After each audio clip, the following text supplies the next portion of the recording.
So the boost can work like that. If you're playing a clean guitar, obviously you can use it for solos. So that's a good feature. So we've got on the bottom channel switcher, tuner and a booster, which are these hidden kind of small pedals at the bottom. Then we also have a tuning mode in it, so you can have all different types of tunings to tune up to, not just your E standard. So it's got drop D, it's got an E, it's got dadgad, things like that in it as well. On the side as well for more kind of, I suppose, domestic use, I suppose, we've got an iPad and a phone charger. And I have to say, when I'm on tour, this is true. Everybody's on their phones all the time in soundcheck, right? This is true. And everybody says, where can I charge my phone? And if you look on the stage of most bands, you will see iPhones plugged in on the floor, charging up in sound checks all of the time. So for me, I may not plug the pad in and use it on stage with the pad for reference or anything like that, but I will no doubt have my phone charging all the time when I'm on stage, when I'm doing sound checks. But saying that, if I wanted to put an iPad down, if I was doing maybe some shows with some new material and I really needed to remember them, I could plug my iPad into there so it would have constant power through the show. So the USB ports are really great in there.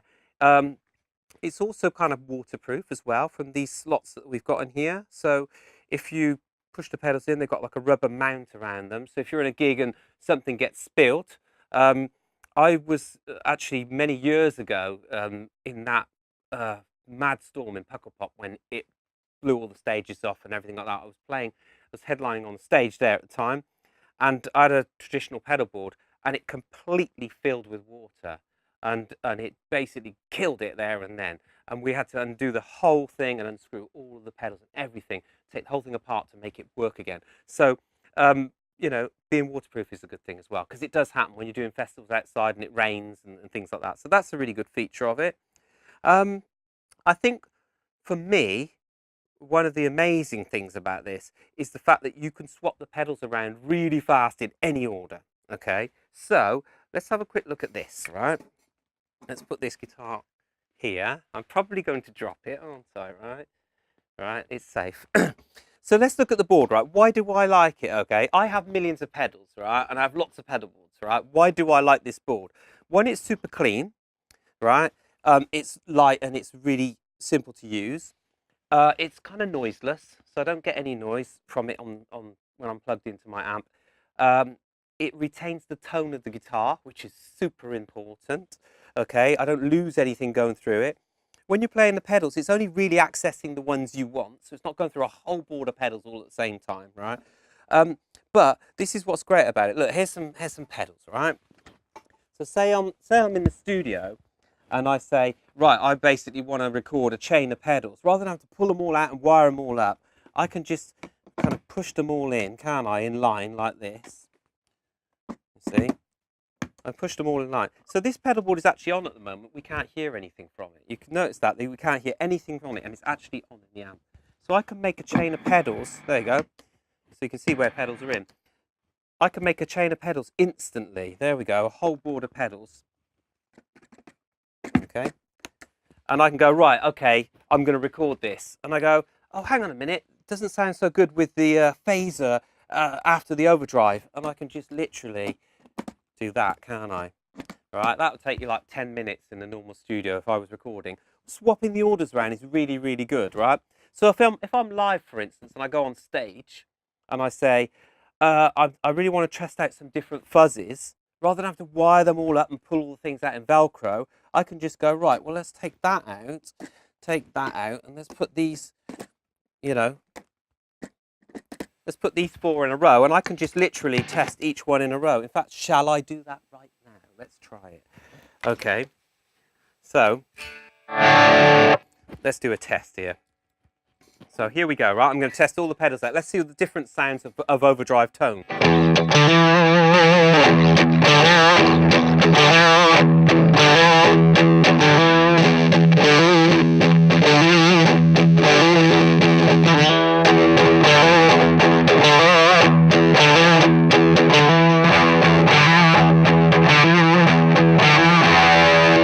It's that quick, right? And then I could say, well, okay, I've made my mind up, and you know, I say, for instance, I like the Dutch Scream and the overdrive. I can just take those out now.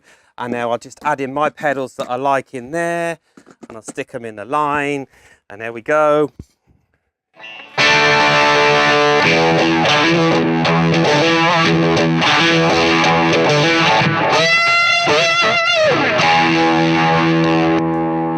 So basically something that would have taken me half an hour has taken me about 30 seconds. So it's really good for finding sounds. It's really good if you're on tour for swapping things around. It's amazing if you're in the studio because you can mix and match, and you know, obviously there's more than 8 pedals in the range, so you can mix and match which pedals you really want. And apart from that, it's super accessible. So it means you can just take it in a case. You could actually take it hand luggage, which is the way a lot of things are going now with bands flying in and out of new markets. They can't take all of their gear with them all the time. So you'll see a lot of people walking on planes with pedal boards and Kempers and things like this, all in hand luggage to make shows in places they've never played before. So it's really handy in that respect, I would have said. Another great thing about the Nexi pedals is you can use them on their own. So we've got them in the board here, and we've also got the connector here. Here we go. Here's the connector.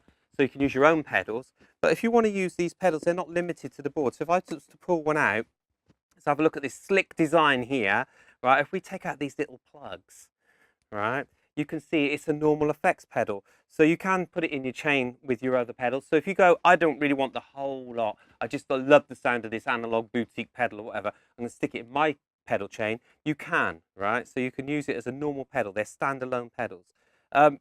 What I like about these pedals is they're analog, so they do sound very much like the pedals I grew up with, and I really love. And I don't think that, you know, I don't think I've ever really changed in the fact that, you know, great rock tones are great rock tones. So for me, analog is the way forward, right? And they seem to cover that for me. What else could I say about them? I really like the sound of this phaser. So let's have a listen to this phaser. It's got one knob.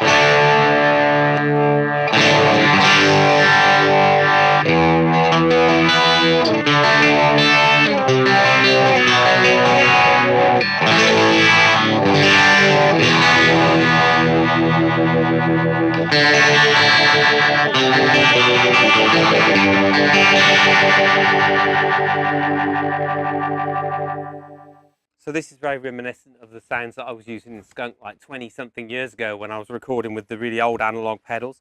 And I really like it. It's really simple. It's got one knob, but it sounds great, doesn't it? So, and I like the different shades of overdrives that they have as well. So there's also a 70s overdrive that I really love. Actually, 70s overdrive is my favorite one, to be honest, out of all of them. Let's try a tremolo. See, this is the beauty of it, isn't it? If I didn't have the space, I could just go, let's try the tremolo. There we go.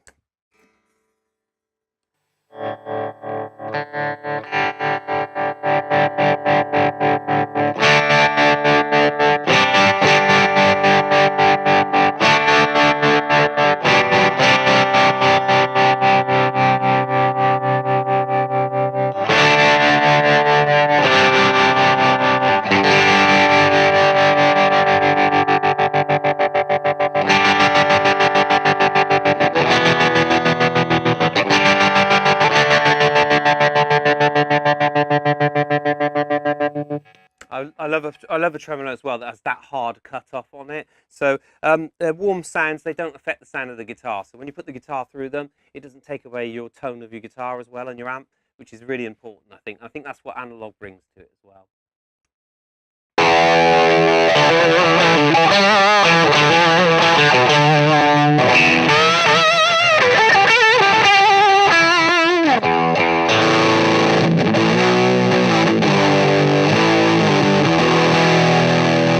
Well, I'm kind of convinced now, aren't I, that they do work, especially with the water being spilt over them. If you want to check out more from Nexi Industries, these pedals, the board, the starter packs, all that kind of stuff, you can go to Bax Music. You can click on the link up here and you can check out where to get them, how much they cost, and when you can get hold of them.